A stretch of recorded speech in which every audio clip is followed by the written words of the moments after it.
দর্শক, সিরাজগঞ্জে রয়েছেন সহকর্মী নিয়াজ মোর্শেদ, সেখান থেকে সরাসরি যুক্ত হচ্ছেন তিনি। নিয়াজ, সিরাজগঞ্জে বিএনপির চেয়ারম্যান তারেক রহমানের জনসভার নেতাকর্মীদের উপস্থিতি আপনি কেমন দেখছেন? আসলে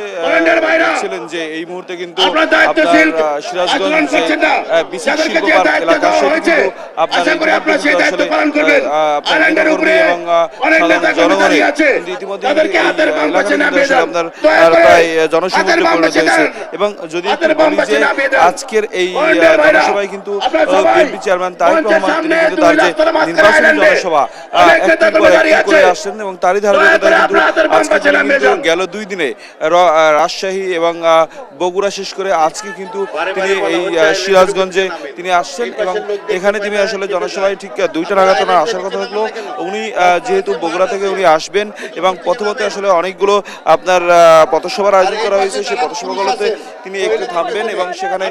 তাদের সাথে সাক্ষাতের বিষয় আছে এবং তারপরেই আসলে আসতে যেহেতু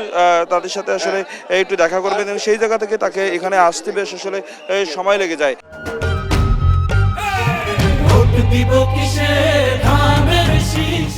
এবং আমরা দেখেছি প্রতিটি জনসভায় কিন্তু তারা আসলে নেতাকর্মীদের ভিড়ে এবং নেতাকর্মীদের যে অভ্যর্থনা নিতে নিতে তার কিন্তু আপনার জনসভাস্থলে আসতে কিন্তু আপনার বেশ সময় আসলে আপনার লেগে যায়। এবং যদি একটু বলি যে আজকের এই সিরাজগঞ্জে যেখানে জনসভার আয়োজন করেছে এখানে কিন্তু আজকে তিনি প্রায় 20 বছর পরে কিন্তু তিনি এখানে আসছেন এবং সেই সাথে যদি একটু বলি তিনি কিন্তু আপনার ধানের শীষের পক্ষে কিন্তু আপনার হলো যে তিনি ভোট চাইবেন এবং সেই সাথে আপনার সিরাজগঞ্জের যে কয়েকটি আসন আছে সেই আসনে যারা ধানের শীষেরাই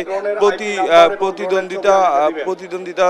করবেন তাদের আসলে তিনি পরিচয় করে দেবেন এবং সেই সাথে কিন্তু আপনার ঐক্যবদ্ধভাবে যেন ধানের শীষের পক্ষে যেন আসলে আপনার প্রচারণা করে নেতাকর্মীরা সে বিষয়ে আসলে তিনি কিন্তু আহ্বান জানাবেন। এবং সেই সাথে আমরা দেখেছি আসলে যে কয়টি উনি আপনার জনসভা করেছেন আগ পর্যন্ত সব ঠিক কয়টি জনসভায় কিন্তু যে এলাকায় আপনার নির্বাচনী জনসভা করছে সেই এলাকায় কিন্তু যেসব সমস্যা রয়েছে সেই সমস্যাগুলো বিএনপি ক্ষমতা গেলে সমাধান করবে এমন প্রতিশ্রুতি কিন্তু তিনি দিয়ে যাচ্ছেন। এবং সেই সাথে যদি একটু বলি যে আপনার যে 31 দফার আলোকে আসলে আপনার যেসব কাজ তিনি আগেই প্রতিশ্রুতি দিয়ে আসছিলেন সেগুলো আসলে তিনি বিএনপি ক্ষমতা গেলে